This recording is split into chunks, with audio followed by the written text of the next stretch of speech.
मद्योतकं दलितपापतमोवितान् सम्यक् प्रणम्य जिनपादयुगं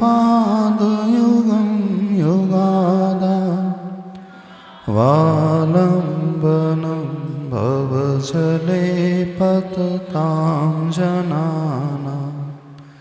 देवादिदेवादिं ब्रह्मा श्री आदिनाथ भगवान की, देवादिदेव श्री चिंतामणि पार्श्वनाथ भगवान की, पूज्याचार्य प्रवर श्रीमान तुंग स्वामी महाराज की, संत शिरोमणि आचार्य भगवान गुरुदेव श्री विद्यासागर जी महाराज की।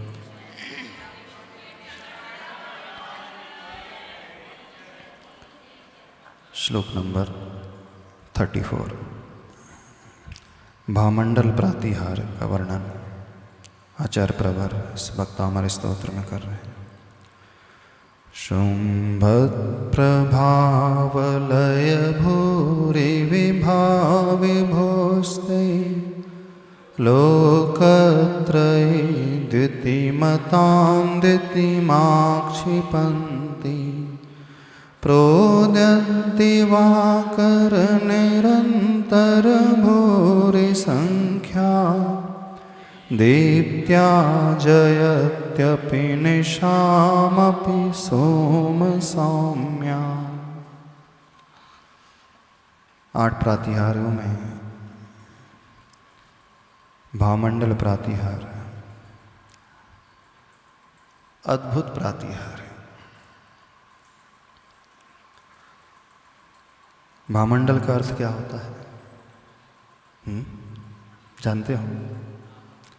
भगवान की प्रतिमा के पीछे में जो भामंडल लगा रहता है चांदी का, वो तो क्या समावसरण में जो तीर्थंकर भगवान विराजमान रहते हैं, समावसरण में भी कुबेर इस प्रकार का भामंडल बना देता है कि नहीं? आवाज नहीं, क्या पूछ रहे हो? भामंडल का अर्थ मेटल का, सोने का, चांदी का बनाया हुआ वो गोलाकार रत्नमयी मणियों से खचित वो होता है, जैसा हम वर्तमान में वेदी में देख रहे हैं। कि भामंडल कुछ और होता है। क्या होता है? आप लोगों को क्या पता है? क्या जानकारी बताओ?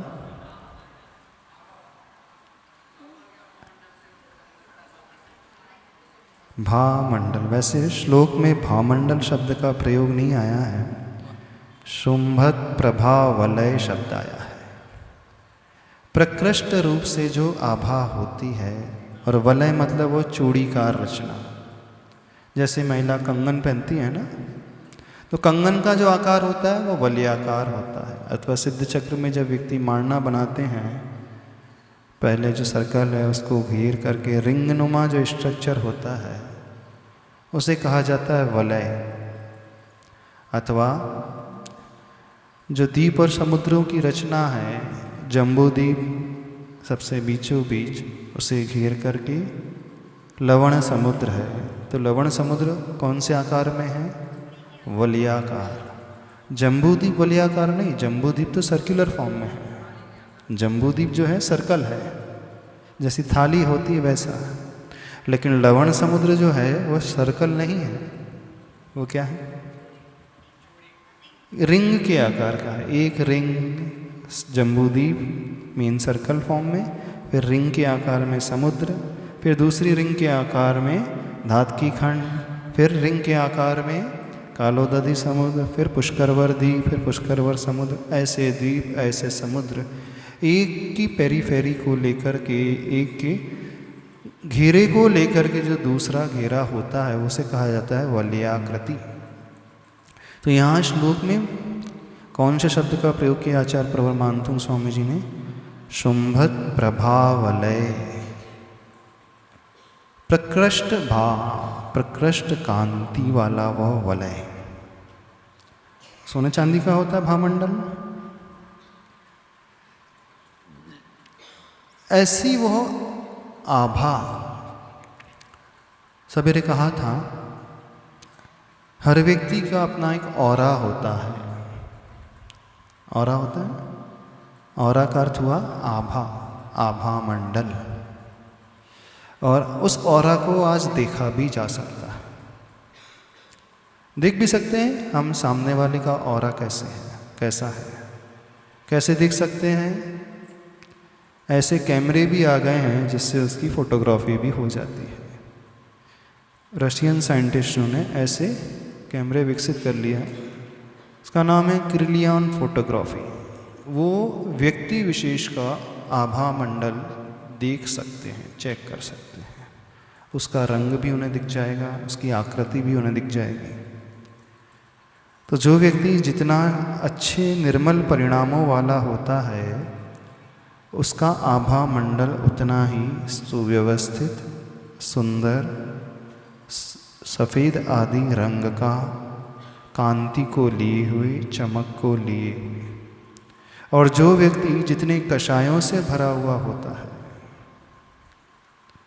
तीव्र कषायवान व्यक्ति, उसका आभा मंडल उतना ही अलग प्रकार का रहेगा। वो काले आदि रंग का रहेगा, वो नुकीला आदि रहेगा। आवाज नहीं आ रही, क्या बोल रहे हैं? हाँ, है उसके चेहरे में कांति नहीं रहती। किसके चेहरे में? जो कषायों से परिपूरित होता है। नहीं, कांति तो रहती है, लालिमा रहती है आंखों में। कषाय की, क्रोध की लालिमा नहीं रहती है, अलग प्रकार की। हाँ, अलग प्रकार की। दो प्रकार से नाम होता है। अच्छे कार्य करने से भी नाम होता है और बुरे कार्य करने से बदनाम हो जाता है। पेपर में तो हेडलाइन में दोनों का ही नाम आएगा, ये है टॉप में आया, बहुत अच्छा काम किया। और कुछ गलत कार्य कर लेता है तो वो भी हेडलाइन में आ ही जाता है। डकैत है, आतंकवादी है, चोर है, कुछ गलती कर दी है। तो आप कैसा नाम पसंद करते हो? बदनाम। तो जो व्यक्ति जितना ज़्यादा कषायवान होता है, जितना ज़्यादा गुस्से वाला होता है, जितनी ज़्यादा छल कपट को, मायाचारी को रखने वाला होता है, जो दूसरों का बुरा सोचता रहता है, तीव्र आकांक्षाएं, तीव्र ग्रद्धता, लोलुपता, तीव्र लालसा जो होती है, बहुत ज़्यादा जो अहंकारी होता है, उसका ऑरा उतना ही बीभत्स होता है। डार्किश कलर का रहेगा, ब्लैकिश जैसा, अथवा कृष्ण लेश्या आपने सुना है नाम, नील लेश्या और कापोत लेश्या। कृष्ण, नील और कापोत लेश्या जो होती है वो अशुभ लेश्याएं मानी जाती है। पीत, पद्म और शुक्ल लेश्याएं जो हैं वह शुभ लेश्याएं मानी जाती है। लेश्या मीन्स आत्मा का परिणाम। कषाय अनुरंजित योग प्रवृत्तिर इति लेश्या। कषायों से सहित होकर के हमारी मन की एक्टिविटी, मन की प्रवृत्ति, कषायों से सहित होकर के जब व्यक्ति कुछ बोलता है, वचनों का प्रयोग वो, और कषायों से सहित होकर के जब व्यक्ति फिजिकल एक्टिविटी, शारीरिक क्रियाएं करता है, यानी कषाय सहित मन, वचन और काय की जो एक्टिविटी हो रही है, उसका नाम होता है लेश्या। तो जो तीन अशुभ लेश्या होती हैं, व्यक्ति की कषाय बहुत अधिक होती, अधिक, अधिकतर, अधिकतम। कापोत में, कापोत से अधिक खतरनाक नील लेश्या, नील से अधिक खतरनाक जो है कृष्ण लेश्या। और जो व्यक्ति जितनी अच्छी विचारधारा को लिए हुए रहता है, उसकी लेश्या उतनी ही अच्छी। दान दया से जो सहित होता है, क्षमा भाव से जो सहित होता है, भेदभाव से जो रहित होता है, समदृष्टि जिसकी बढ़ती चली जाती है, उच्च और नीच का जो भेद नहीं करता है, शत्रु को भी मित्र की भांति जो देखने वाला है, दूसरों की गलतियों को वह इग्नोर करने वाला है, निंदा और बुराई से जो ऊपर उठा हुआ रहता है, ना वो निंदा बुराई करता है, ना ही वह सुनता है। जो किसी से ईर्ष्या नहीं करता है, ये शुभ लिष्या के लक्षण। और कोई ईर्ष्यालु है, निंदा कर रहा है, बुराई कर रहा है, ये कापोत आदि लिष्या के लक्षण, नीचे की ओर जाने वाला। और जहाँ परिणति विचारों की अच्छी होती है, वो उसका ग्रोइंग फेस, वो बढ़ता हुआ अच्छे विचारों का। तो वो शुभ लिष्याओं की जहाँ बढ़ोतरी होती है, पीत पद्म और शुक्ल लिष्या, वहाँ उसका ऑरा उतना सुव्यवस्थित, कांतिमय, तेज से भरा हुआ प्रभाव को छोड़ने वाला होता है। तो जो आभा मंडल है और कुछ नहीं, उन प्रभु की परम शुक्ल लेश्या होती है। हाँ, क्या पूछना? महाराज जी, हास्य कषाय में लेश्या कौन सी होगी? हास्य कसाय में लेश्या कौन सी होगी? बताओ कौन सी होगी? हंस रहा है वो, दूसरों के ऊपर हंस रहा है। तो क्रोध में भी वो हंस सकता है, दूसरे के गिरने पर व्यक्ति हंस सकता है। शत्रु पिछड़ता है, शत्रु को नुकसान पहुंचता है, उसे बड़ी प्रसन्नता होती है, कृष्णलेस्या भी हो सकती है। चार लोग मिलकर के बड़े हंस रहे हैं, बोले आज कॉम्पिटिटर एकदम नीचे गिर गया, बड़ा आनंद आया, मैं उससे हमेशा जलता था, वो हमेशा मुझे मात देता था, पहला मौका मिला जीवन में, आज वो पीछे रह गया, मैं उससे आगे बढ़ा। हंस रहा है, बड़ा अंदर से आनंदित है, प्रसन्न चित्त है। कौन सी लेश्या होगी? आप बताओ। कृष्ण लेश्या भी हो सकती है, नील भी हो सकती है, कापोत भी हो सकती है, हास्य कसाय। अब शुभ लेश्या में भी व्यक्ति मुस्कुरा भी सकता है, अल्प कौतुक वाला भी हो सकता है, शुभ लेश्या में भी हो सकता है। वो दूसरों पे नहीं हंस रहा है, लेकिन साधारण से उसे हंसी आ गई, तो कथनचित शुभ में भी हो सकती है, कथनचित अशुभ लेश्या में भी ऐसा परिणाम हो सकता है। महाराज जी, दोस्तों के साथ हंसी मजाक करना, वो दोस्तों के साथ हंसी मजाक टाइम पास कर रहा है, डिपेंड करेगा किस बात को लेकर के वो हंस रहा है। टांग खिंचाई कर रहा है, गिराने की कोशिश कर रहा है, हुटिंग कर रहा है, कमेंट्स पास ऑन कर रहा है, होता है ना, एक टारगेट बन जाता है। 8 लोगों का ग्रुप है, एक को पकड़ लिया, बोले आज एक की खिंचाई करना है ना। तो जब उसके ऊपर कमेंट्स पास ऑन हो रहे हैं, ऑन करके बोलो। महर्षि नो कषाय में भी होता है ना, हाश्रति। हाँ, नो कषाय होती है, ईशत कषाय, यानी कषाय क्रोध मान माया लोभ, और वह अल्प मात्रा की जो कषाय होती है, वो ईशत कषाय अथवा से नो कषाय भी कहते हैं। तो हास्य अपने आप में हास्य, रति, अरति, शोक, भय, जुगुप्सा, ये जो है नो कषाय में आती है। तो यहाँ जो वर्णन चल रहा है, उस आभा मंडल का, भामंडल का वर्णन चल रहा है। ये बड़ा गजब का श्लोक है, अपने परिणामों को पकड़ने वाला। सवेरे हमने एक बात रखी थी सबके सामने, क्यों हम आचार्य भगवान के ऑरा से प्रभावित हो जाते हैं। जो भी उनके समक्ष जाता है, दर्शन करता है तो प्रभावित हो जाता है, नाम लेता है तो प्रभावित हो जाता है, स्मरण करता है तो उसके विचार अच्छे होते। क्यों? कारण उनका आभा मंडल। और उनका आभा मंडल अच्छा क्यों है? जगत कल्याण की भावना से वो भरे हुए हैं, प्राणी उत्थान की भावना से भरे हुए हैं, समतामय साधना वो करने वाले हैं, क्षमा गुण से वह अंदर तक, भीतर तक भरे हुए हैं, कषाय का उद्रेक उन्हें होता नहीं है, समभाव वो हमेशा रखते हैं, यानी बहुत विनयशील, अहंकार का लेश मात्र भी नहीं है, मायाचारी छल कपट से वो ऊपर उठे हुए हैं, लोभ सांसारिक वस्तुओं का जिन्हें नहीं है, लोभ है तो एकमात्र आत्मिक कल्याण का लोभ है, अथवा लोभ है तो जगत के कल्याण का लोभ है। तो जो व्यक्ति ऐसी दृष्टि बनाता है, जिसकी विचारधारा ऐसी होती है, उसका ऑरा जो है उतना ही पावरफुल, उतना ही सुव्यवस्थित, उतना ही सुंदर होता है। अब यदि आपसे कोई प्रभावित नहीं हो रहा है, कुछ लोग ऐसे होते हैं हम उसके निकट जाते ही अच्छा सा फील नहीं होता है ना, ऐसा लगता है उठ के यहाँ से चलो, बैठने की इच्छा ही नहीं होती, खाली करके अलग जा करके बैठे। क्यों ऐसा होता है?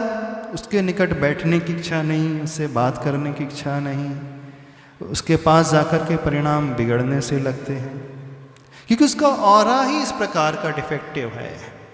यानी क्रोध से कोई भरा हुआ है और हम उसके निकट पहुंच जाएं तो हम भी अच्छा फील नहीं करते हैं, और क्षमा से भरा हुआ व्यक्ति है, उसके निकट पहुंचने पर हमें भी अच्छे फील होने लगता है। तो यदि आपके निकट कोई आना पसंद नहीं कर रहा है तो चेक कर लेना कि अपना ऑरा खराब तो नहीं है।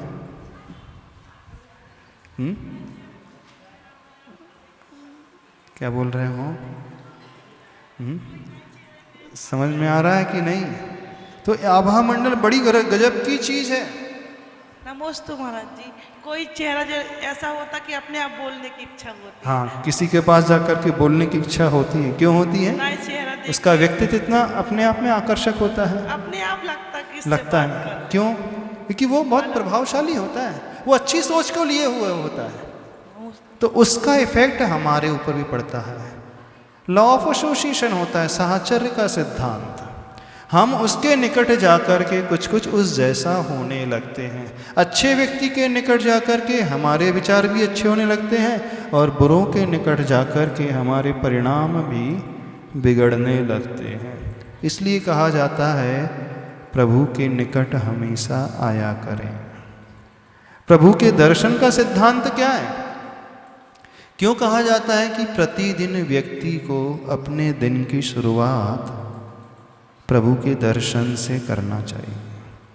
क्या वो लॉजिक है उसके पीछे? अब आपको होगी पुण्य कर्म मिलता है, पाप कटते हैं, अभी हम उसकी बात ही नहीं कर रहे हैं। पुण्य और पाप तो ये तो बड़ा सूक्ष्म विषय हो गया, परोक्ष का विषय हो गया। प्रत्यक्ष में क्या मिलता है?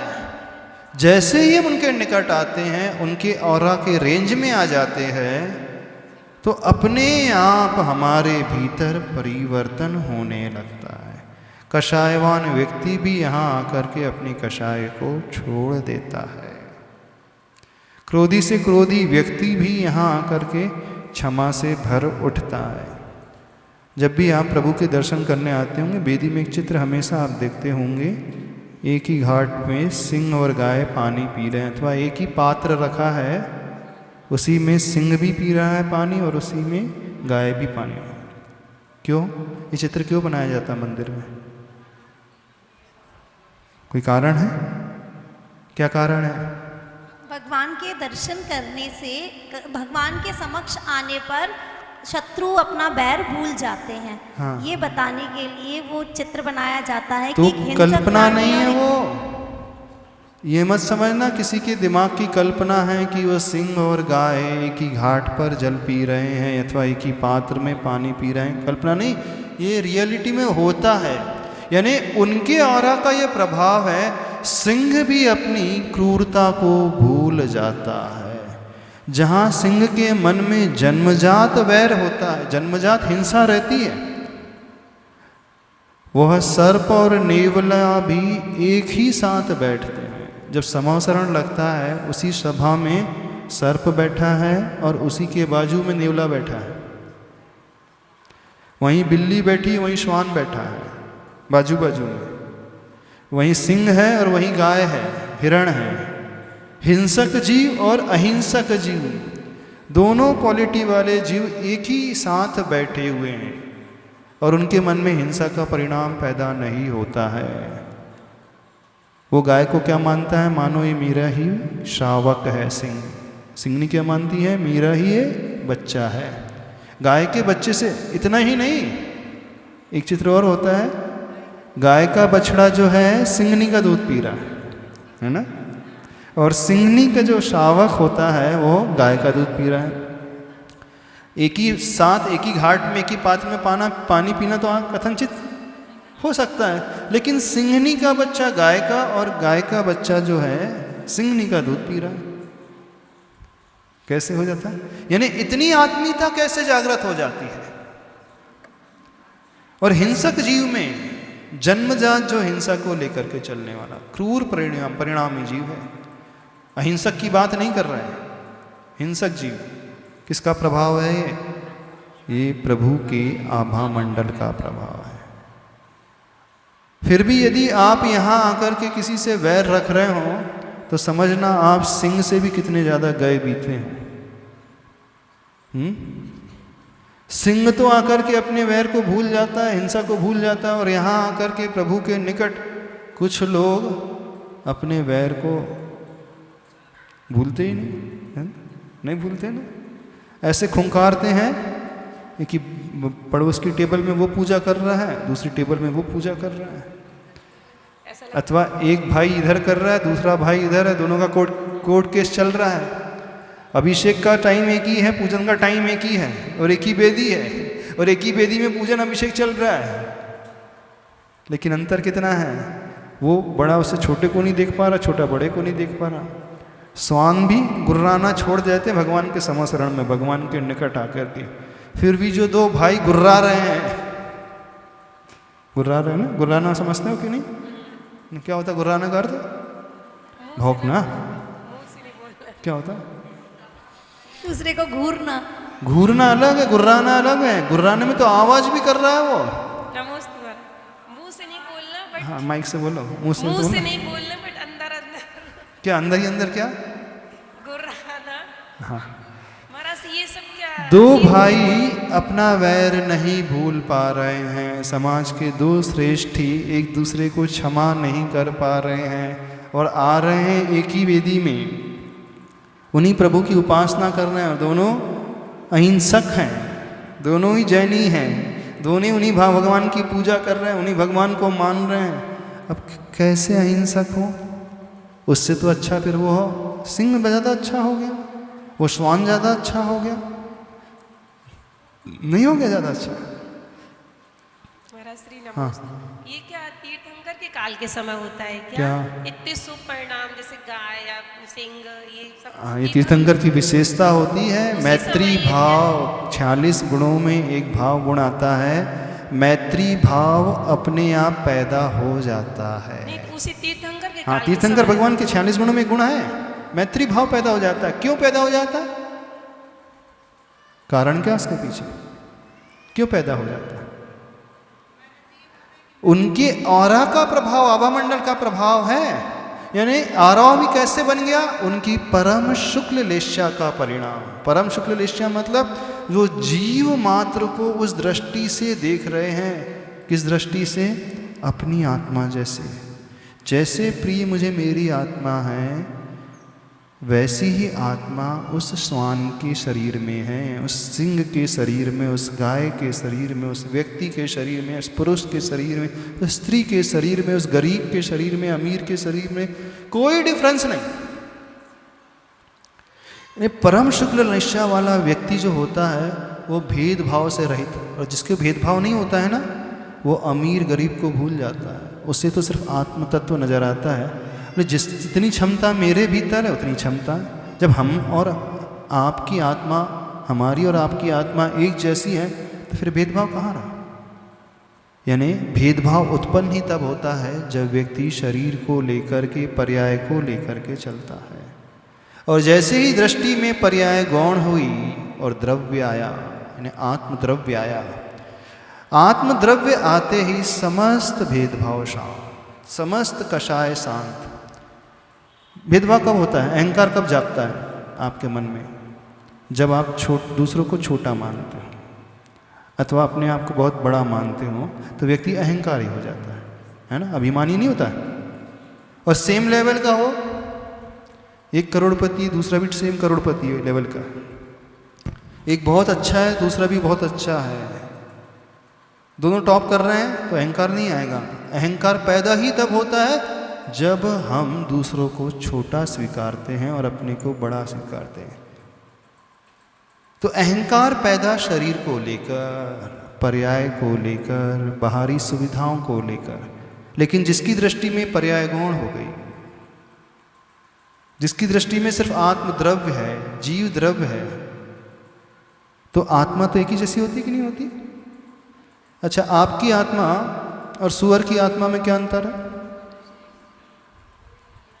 चलो हम बोल रहे हैं, आदिनाथ भगवान की आत्मा और सुअर की आत्मा में क्या अंतर है?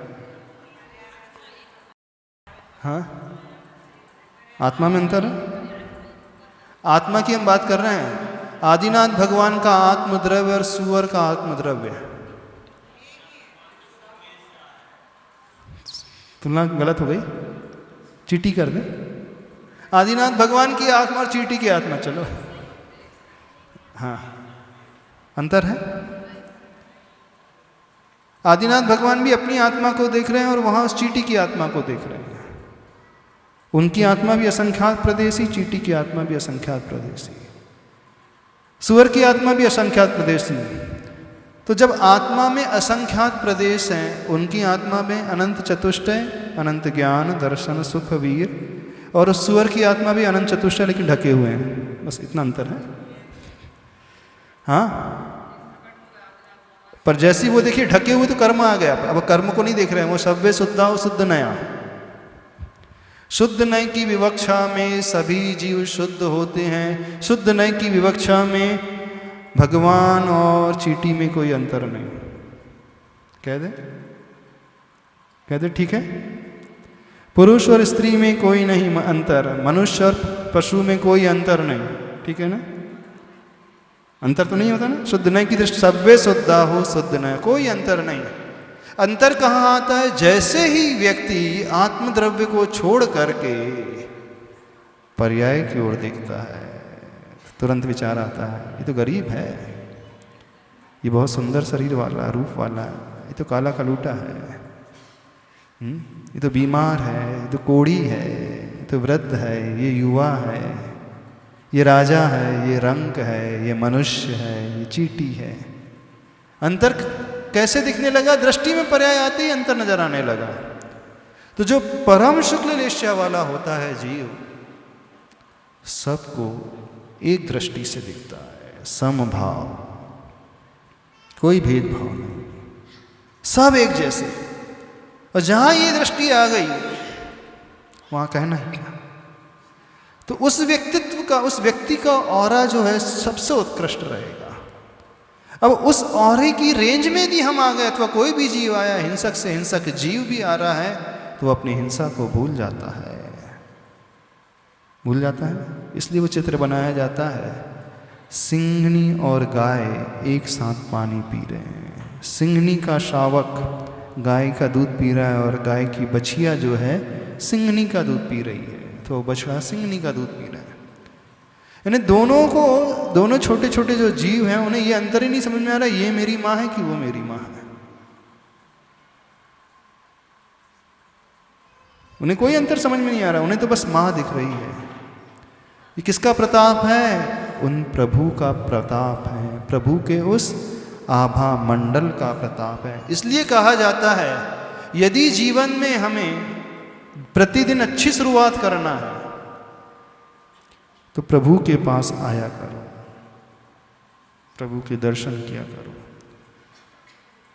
इसलिए नहीं कि कुछ बाहरी वैभव मिल जाए, बल्कि उस ऊर्जा से हम भर उठें, उनके ऑरा का हम कुछ प्रताप अपने भीतर प्रविष्ट करा सकें। तो जो व्यक्ति आएगा दिन की शुरुआत में वो बहुत पाएगा। अब जो व्यक्ति से दर्शन नहीं कर रहा है वो एक कदम और आगे बढ़ जाता है, वो प्रभु के चरणों को छूता भी है, तो डायरेक्ट कनेक्शन हो गया, नहीं हो गया? हो गया ना? वो अभिषेक भी कर रहा है, वो और ज़्यादा ऊर्जा को लेने वाला हो जाएगा। अभी हम पुण्य की तो बात ही नहीं कर रहे हैं। पुण्य कर्म कितना बनेगा, कब उसका फल मिलेगा, कब उसका उदय आएगा, कैसा आएगा, वो तो परोक्ष विषय है, वो तभी नज़र ही नहीं आता। वो अगले भाव में मिलेगा अथवा इसी भाव में मिलेगा, अंतर्मूर्त की आबादा काल के बाद मिलने लगेगा, उसकी हम बात बिल्कुल नहीं कर रहे हैं। अभी जो डायरेक्ट इफेक्ट नज़र आएगा वो क्या आएगा?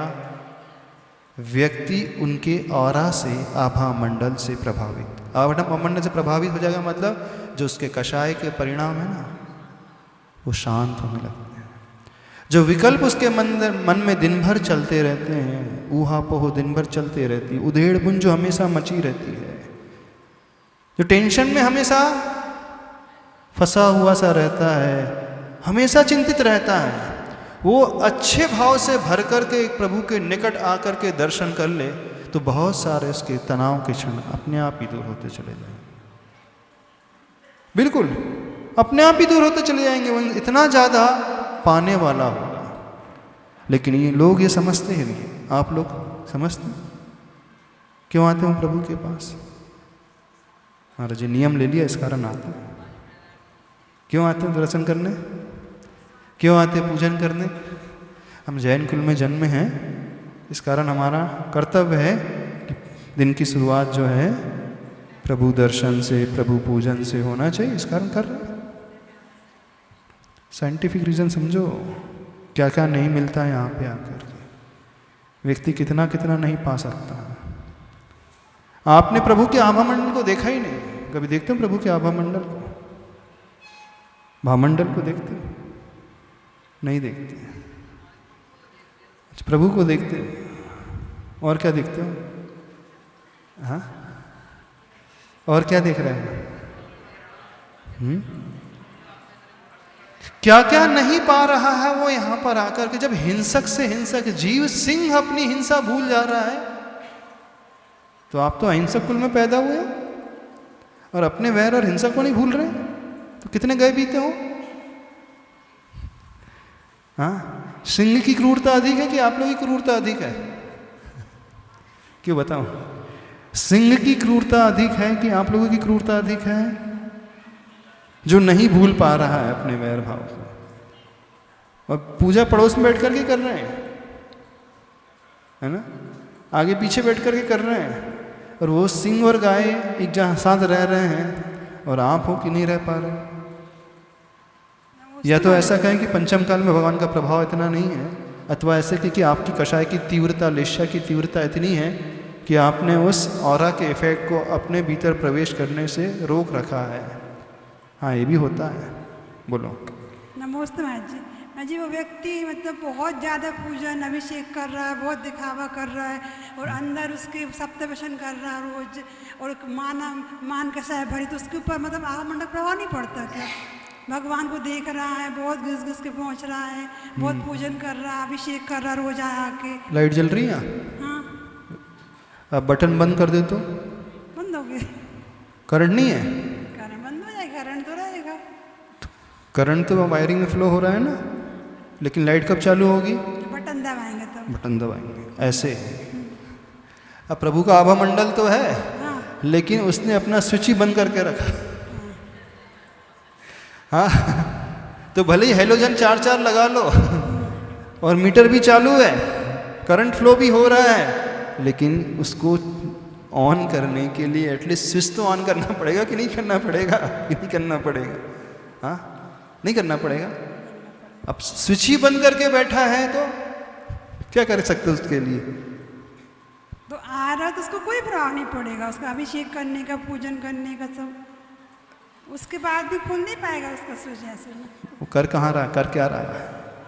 नहीं कर रहा है, लेकिन अंदर से नहीं कर रहा है। करता हुआ दिखना, पूजन करता हुआ ना दिखना, दर्शन करते हुए दिखना और दर्शन और पूजन करना में जमीन आसमान का अंतर होता है। आप लोग भी सारे लोग आ रहे हैं, दिखते तो रहे हो, आ रहे हो, दिखते तो रहे हो, आ रहे हो ना, पूजन करने भी आते हो, दर्शन करने भी आते हो, क्लास सुनने भी आते हैं, दिखते तो हो। लेकिन कितने लोग सुन रहे हैं अभी हमें पता नहीं कितने करते सब लोग। हाँ, कितने लोग सुन रहे हैं? सुनते तो सब है महाराज जी। नहीं, एक होता है कानों से सुनना और एक होता है हृदय के पट को खोल करके सुनना। एक होता है आंखों से देखना और हृदय के पट को खोल करके देखना। एक होता है इन हाथों से पूजन करना और हृदय के दरवाजों को खोल करके पूजन करना। कितना अंतर होता है? क्या अंतर होता है? अंतर तो होता। तो जो दिखते हैं ना, दर्शन करने आ रहे हैं, पूजन करने आ रहे हैं, सुनने आ रहे हैं क्लास में, कोई आवश्यक नहीं है कि वो दर्शन भी करते ही हों, पूजा भी करते ही हों, सुनते भी हों। दिखने और करने में बहुत अंतर होता है, बहुत अंतर होता है। करंट फ्लो हो रहा है, लेकिन प्रकाश को पाने के लिए बटन चालू करना पड़ेगा, स्विच बोर्ड में जाकर के स्विच को दबाना पड़ेगा। इतना तो हमें करना ही पड़ेगा। तो आप कहो कि नहीं भगवान का फिर और आभा मंडल का क्या प्रभाव रहा? क्या प्रभाव रहा? अभव्य जीव भी जाते हैं भगवान के समोसरण में, लेकिन वो उसी मेले में उलझ करके, नाट्यशाला में उलझ करके, ड्रामा आदि देख करके वापस लौट जाते हैं, खाते पीते हैं, बगीचे में घूम घाम करके, क्योंकि वहाँ बहुत सुंदर बाग बगीचे होते हैं, कल्पवृक्ष आदि होते हैं, भिन्न भिन्न प्रकार के फलों के वृक्ष होते हैं, इतने सुंदर सुंदर झरने होते हैं कि उसकी सुंदरता से ही वो मोहित होकर के रह जाते हैं और मान लेते कि हमने सब कुछ कर लिया, है ना। जैसे जब पंचकल्याणक होता है तो बहुत सारे लोग अटेंड करने जाते हैं, लेकिन पंचकल्याणक ग्राउंड में तो जाते हैं, वहाँ बहुत सारी दुकानें लगी रहती हैं, खरीदी करके आ जाते हैं, क्या क्या आइटम आया है, कौन कौन सी दुकानें लगी है, हमारे काम की क्या है। कुछ लोग होते हैं उन दुकानों को क्रॉस करके पेंडॉल तक चले जाते हैं, लेकिन पेंडॉल में जाकर के भी पीछे बैठे रहते हैं और बतियाते रहते हैं। कुछ थोड़ा और आगे पहुंच जाते हैं ना, हाँ, वो स्टेज का बड़ा अच्छा डेकोरेशन देखते हैं, बड़ा गजब का डेकोरेशन लगा है इस बार तो, लाइटिंग तो कहना ही क्या। और जो एलईडी स्क्रीन लगी है, बड़ी अच्छी स्क्रीन लगी है, उसमें सारे 16 स्वप्न दिखते हैं माता के, है ना, पूरे।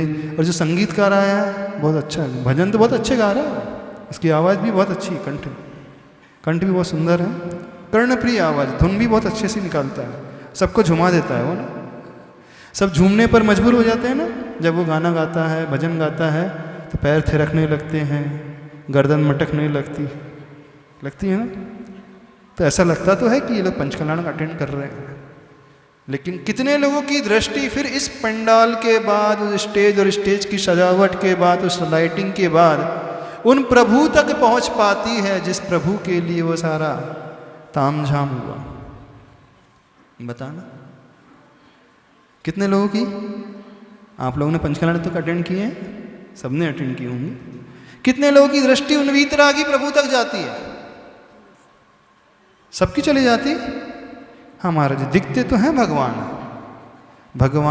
दिखना और भगवान को देखना बहुत अंतर लिए है दोनों में। जैसे आप रास्ते पे चले जा रहे हो, आपको बहुत सारे रास्ते में बिल्डिंग दिखती हैं, गाड़ियाँ दिखती हैं, दुकानें भी नज़र आती हैं, लेकिन आपकी दृष्टि सारी बिल्डिंग में तो रुकती नहीं, सारी दुकानों पे तो नहीं रुकती, सारे व्यक्तियों में। बहुत सारी भीड़ आ रही है, जा रही है, ट्रैफिक आना जाना लगा हुआ है, सारी गाड़ियों में नहीं रुकती। कहाँ रुकती हैं? जहाँ रुकती है वहाँ आप देखने लगते हो। बाकी भीड़ कितनी भी आए, कितनी भी जाए, उससे आपको कोई अंतर नहीं पड़ता। तो भगवान दिख जाना और भगवान के दर्शन करना बहुत अंतर होता है। आपको भी भगवान दिखते हैं ना? दिख रहा है ना भगवान का आभामंडल भी दिख रहा है, भामंडल भी दिख रहा है, लेकिन भगवान के दर्शन कितने करते हैं, भामंडल के दर्शन कितने करते हैं? दिखने में कुछ नहीं होगा,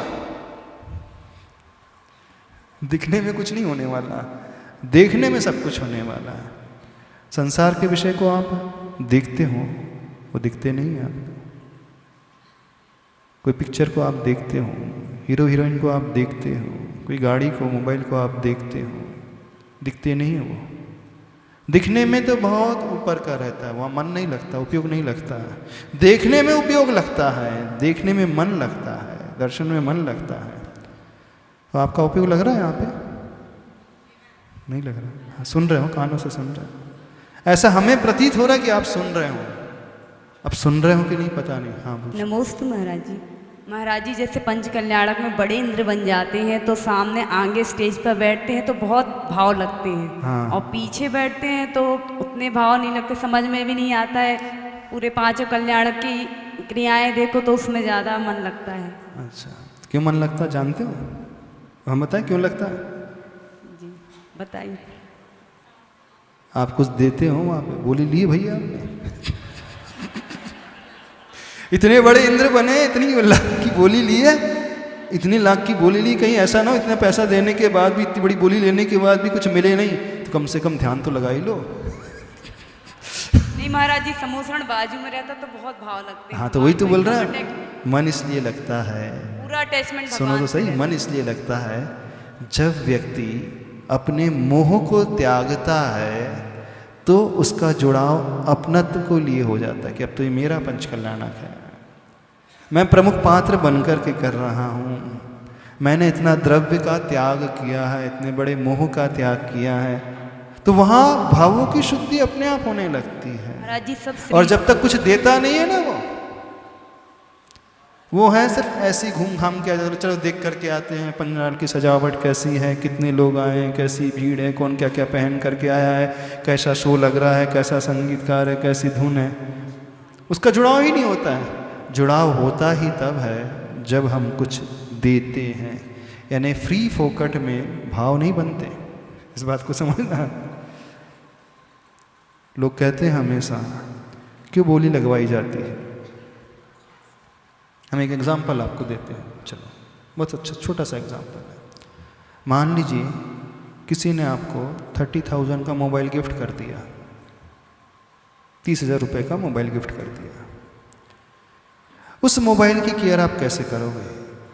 और एक व्यक्ति है उसने अपने पैसे खर्च करके 30,000 का मोबाइल लिया, सेम ब्रांड है, सेम फीचर्स है, सेम सिम है, सब कुछ सेम है। एक में उसे गिफ्ट मिला है कंपनी से, एक में उसने कंपनी को पे किया है 30,000।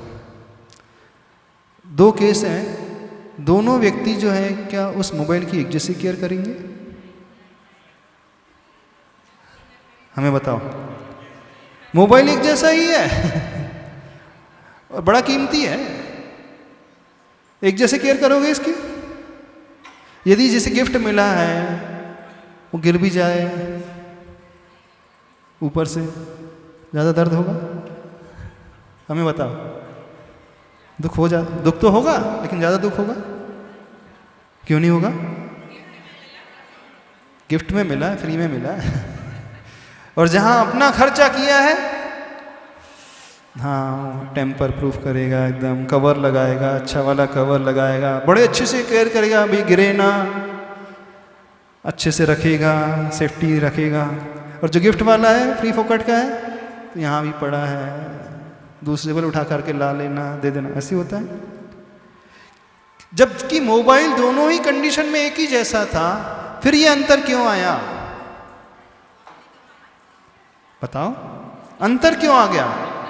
इस बात को समझने की कोशिश करो। उसने अपनी मेहनत की कमाई से वो चीज़ खरीदी तो उसको उसकी वैल्यू अधिक हाँ, होगी। मेहनत की कमाई, उसने कुछ दिया है। मेरे 30,000 लगे, भाई ऐसे नहीं फ्री फोकट का नहीं है। जब मैं पसीने से कमाया है, पसीने बहा करके कमाया है, तब कहीं वो मिला है। ऐसे ही जब व्यक्ति कुछ बोली लेकर के पात्र बनता है ना, अथवा जब व्यक्ति शांति धारा की बोली लेकर के अभिषेक और शांति धारा करता है, वैसे क्या है, कलश तो वैसा ही होता है, एक जैसा ही होता है, जल भी एक जैसा ही है। एक व्यक्ति 1100 में लेकर के अभिषेक शांति धारा कर रहा है, एक व्यक्ति लास्ट में आके के फ्री में कलश लुढ़का रहा है, पानी लुढ़का रहा है, और एक व्यक्ति पहली बोली लेकर के धारा कर रहा है। तीनों के परिणाम में अंतर रहेगा कि नहीं रहेगा? और जल एक जैसा है, भगवान एक जैसे, कलश एक जैसा है, मंत्र एक जैसा है, शांति धारा बोलने वाले एक ही व्यक्ति है। मुनि महाराज शांति धारा पढ़ रहे हैं, प्रभु भी आदिनाथ भगवान हैं, कलश भी दोनों का एक जैसा है, टाइम भी एक जैसे साथ से कर रहे हैं। क्यों अंतर आ गया? क्या मुनि महाराज दूसरे केस में नहीं है? हाँ, अब उसने बोली, उसने द्रव्य अर्पण किया, भाई मैंने इतना दिया है तो बहुत अच्छे से मैं करूँगा। और जैसे फ्री फोकट में मिल गया, भगवान तो रोज ही मिलते रहते हैं। उनके पुण्यों में अंतर रहेगा तीनों के। खड़े होकर के बोल, आप ही बताओ, तीनों की विशुद्धि में अंतर रहेगा कि नहीं? पहले तो ये बता दो आप। अंतर तो आएगा। क्यों अंतर रहेगा? क्यों अंतर रहेगा? एक ने फ्री में किया है तो उसका उत्तम महात्मा नहीं रहेगा। एक ने फ्री में किया है, हाँ, और दूसरे ने 1100 रुपये दिए है, मतलब उसकी उतनी ही सामत होगी 1100 लाख, तो फिर हाँ, और तीसरे ने यानी पहले नंबर वाले ने बहुत 1 लाख रुपए दिया है, तो उसकी उतना होगा 1 लाख जिसने उसने दिया, और जिसकी मतलब रहेगा कि हमारा इतने ही दे पाएंगे, इससे नहीं दे पाएंगे, तो पुण्य तो दोनों को बराबर लगना चाहिए ना। हाँ, यदि वो गरीब है उसके लिए 1100 1 लाख बराबर है, तब की बात नहीं कर रहे हैं। वही। सामान्य से हम 3 केस तीनों इक्वल पोजीशन वाले व्यक्ति हैं, एक ही स्टैंडर्ड वाले व्यक्ति, तीनों सेठ हैं। एक 1 लाख की बोली लेकर के शांति धारा कर रहा है, एक 1100 लेकर के शांति धारा कर रहा है, और एक फ्री फोकट वाला कर रहा है। तो उसमें तो अंतर कंडीशन एक देखना, कैंडिडेट जो हैं एक जैसे हैं, एक स्टैंड वाले हैं, तो पुण्य में अंतर आ जाएगा। क्यों अंतर आ जाएगा? क्योंकि उसके पास होने के बाद भी नहीं दे रहा है, तो फिर प्रश्न देने का है ही नहीं। मतलब कि भावों में अंतर आएगा ना, उनके भाव। क्यों उसके भाव जुड़ गए बोली लेने वाले के? उसने अर्पण किया भैया। हाँ, और उसके तीसरे नंबर के क्यों नहीं जुड़े? फ्री फोकट। तो भावों को जोड़ने का प्रश्न है। तो बोली इसलिए ली जाती है, उसके माध्यम से उसके भाव प्रभु से जुड़ते हैं। बात समझो, कोई टैक्स की बात नहीं है, पैसे की तो बात है ही नहीं।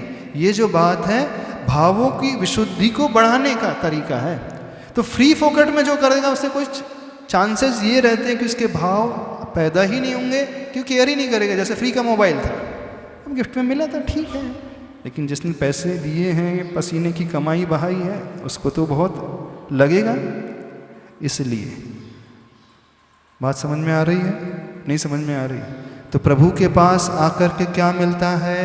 उनके ऑरा से, उनके आभा मंडल से बहुत कुछ मिल सकता है, बशर्ते आप स्विच ऑन करके आओगे। तो आप स्विच ही बंद करके आओगे, फिर आप कहो कि हमने तो सुना है कि भगवान के पास जाकर के गाय और सिंह जो है एक ही साथ दूध पीते हैं, पानी पीते हैं, एक साथ बैठते हैं, सब फालतू की बात नहीं। कम से कम इतना पुरुषार्थ आपको करना पड़ेगा। यानी जो अभव्य सा जैसा जीव होता है, वो भगवान के समोसरण के बाहरी मंडपों में, बाहरी भूमि में ही घूम फिर कर के आ जाता है। जैसे बहुत सारे आप लोग पंच कल्याणक में बाहर की रंग छटा देख करके, कुछ लोग तो हैं रात्रि के कार्यक्रम में जाते पंच कल्याणक में। दिन में क्या करेंगे जाकर के? वो प्रवचन तो वही होते रहते हैं। हाँ, अपन रात को चलेंगे, बढ़िया अच्छे अच्छे प्रोग्राम होंगे, सांस्कृतिक कार्यक्रम होंगे, है ना। सबसे ज़्यादा भीड़ कब रहती है? रात्रि में, रात्रि के समय ना, रात्रि के समय। महाराज जी, हाँ, नमोस्तु महाराज जी। सबसे ज्यादा भीड़ तब कल्याणक के दिन रहती है, और जिससे पूछोगे क्यों जा रहे हो, नीलांजना का नृत्य देखने जा रहे हो। यानी भगवान आदिनाथ को देखने कोई नहीं जा रहे, नीलांजना को देखने जा रहे हैं। नीलांजना का नृत्य होता है ना तब कल्याणक के दिन, इसीलिए तब कल्याणक। हाँ, तो नीलांजना का नृत्य देखो, बहुत अच्छी। आदिनाथ भगवान ने देखा, आप भी देखना चाहिए। लेकिन आदिनाथ भगवान को वैराग्य आ गया था बाद में, नृत्य देखने के बाद। कितने को वैराग्य आता है नीलांजना नृत्य देखने के बाद? महाराज जी, उनको तो वैराग्य आता है, यहाँ राग पैदा हो जाता है। ऐसा ऐसे जी, गर्भ कल्याणक की क्रिया किन भाव? अरे अपन पंच कल्याण के बारे में चर्चा नहीं कर रहे, अपन तो यहाँ पे भक्तामर पढ़ रहे हैं। हाँ, पूछ लो, क्या पूछ रहा है? पूछ रहे थे कि क्रिया किन भावों के साथ देखनी चाहिए। देखते तो बहुत पंच कल्याणक हैं, हाँ। लेकिन किन भावों के साथ देखनी चाहिए ये बता दीजिए। किन भावों के साथ देखनी चाहिए? कि हमारे भी गर्भ में एक बार तो कब सही तीर्थंकर जैसा जीव आकर के जन्म ले सके।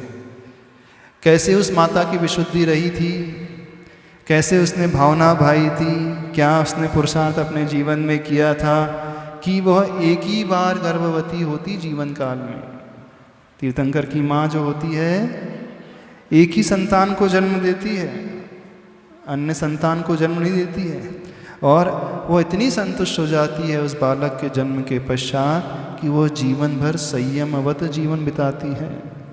उसे आवश्यकता नहीं पड़ती है, क्योंकि वह उस बालक में इतनी मग्न हो जाती है कि सारा का सारा जीवन उसके बालक के लिए होता है। बस बालक के अलावा उसे कुछ सूझता ही नहीं है ना।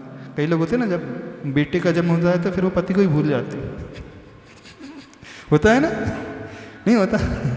जो तीर्थंकर बालक इतना अपूर्व पुण्यशाली रहता है, इतना महान होता है कि उसकी दृष्टि कहीं जाती ही नहीं।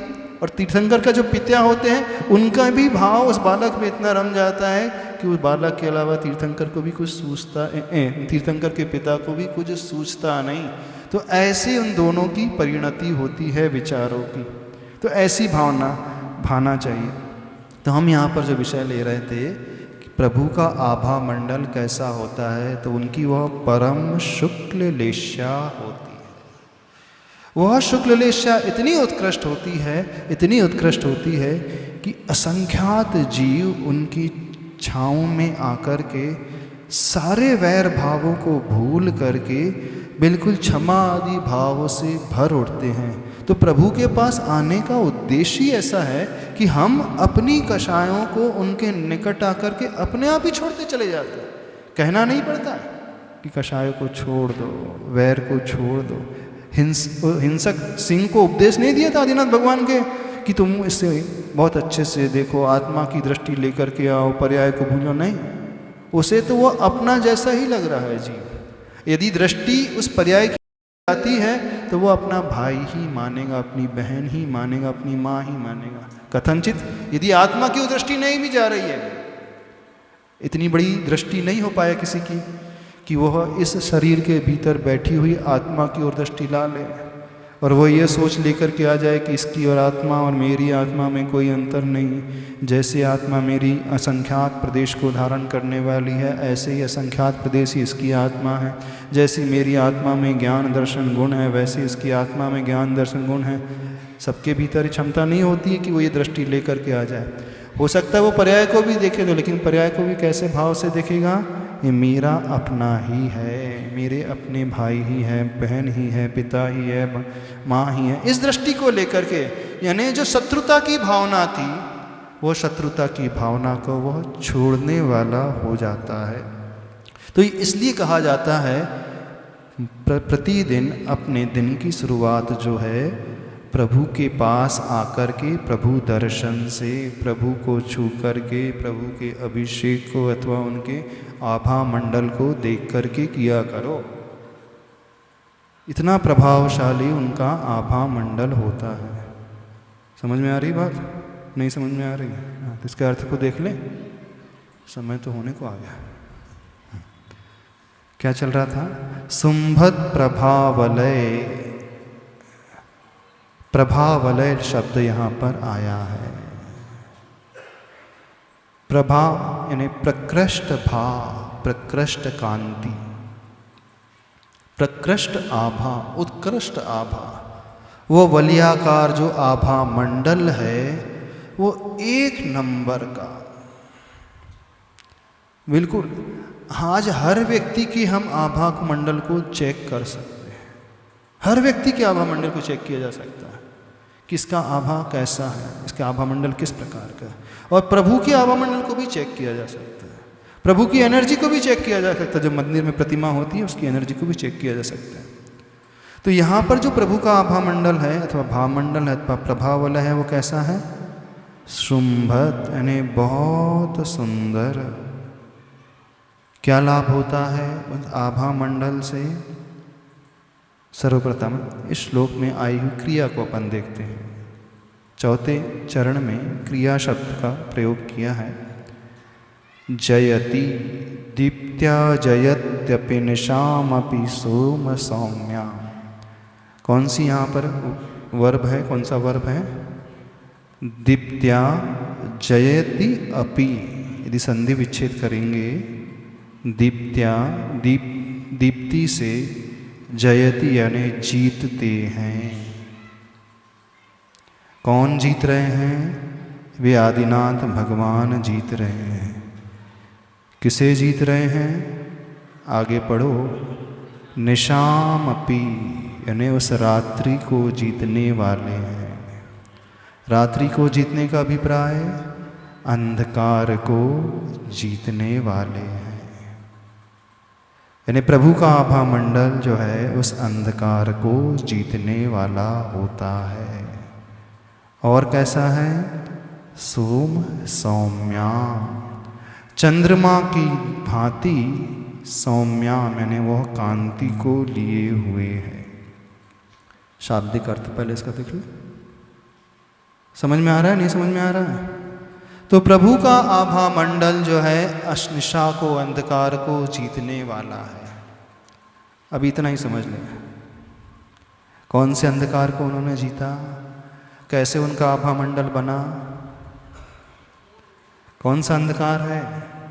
बाहर का अंधकार। अपना सबका सबसे बड़ा अंधकार कौन सा है? मोह और अज्ञान रूपी अंधकार। इस अंधकार को जीतना सबसे कठिन है। सबको, दुनिया को जीतना बहुत आसान है। लेकिन इस अज्ञान और मोह रूपी अंधकार को जीतना सबसे कठिन है। कठिन है ना? आप लोग अपने मोह को जीत पाते हैं? हाँ, यदि हम आपसे कहें कोई नियम ले लो, महाराज जी वो तो सब ठीक है, लेकिन उसमें थोड़ी कठिनाई होगी, है ना? किस में कठिनाई होगी? जो आपको सबसे प्रिय लगता है उस नियम में तो थोड़ी सी कठिनाई होगी। हाँ, जो थोड़ा बहुत कम है उसमें तो हम आसानी से ले सकते हैं ना? मान लो हम आपसे कहें सबको प्रतिमा लेना, जितनी सारी महिलाएं बैठी हैं, महाराज लेने की तो भावना है, लेकिन क्या करे, वो सुविधाओं को कौन छोड़े, कौन कुएं से पानी लाए, कौन खींचे, कौन चीमानी डाले, कौन शुद्ध मर्यादा का भोजन करे, सारी हमारी पार्टी चले जाएगी, सारा घूमना चले जाएगा, सारा सुख सुविधाएं जो हैं छूट जाएगी, है ना? किससे मोह है? सुविधाओं से मोह है। किससे मोह है? शरीर से मोह है। किससे मोह है? इंद्रिय के विषयों से मोह है ना? नहीं है? सबका मोह है ना? सबका मोह किसी ना किसी से है। किसी का अपने शरीर से है, किसी का पर के शरीर से है, किसी का बच्चे के शरीर से है तो मोह। वो छोड़ना कितना दुर्लभ है। और यदि हम आपसे कहें घर बार छोड़ दो, आचार्य भगवान के पास जाकर के दीक्षा का श्रीफल चढ़ा दो, क्या कहोगे? क्या कहोगे? हमारी बहुत सारी जिम्मेदारी हैं, अभी तो थोड़ा सा सब देखना पड़ता है।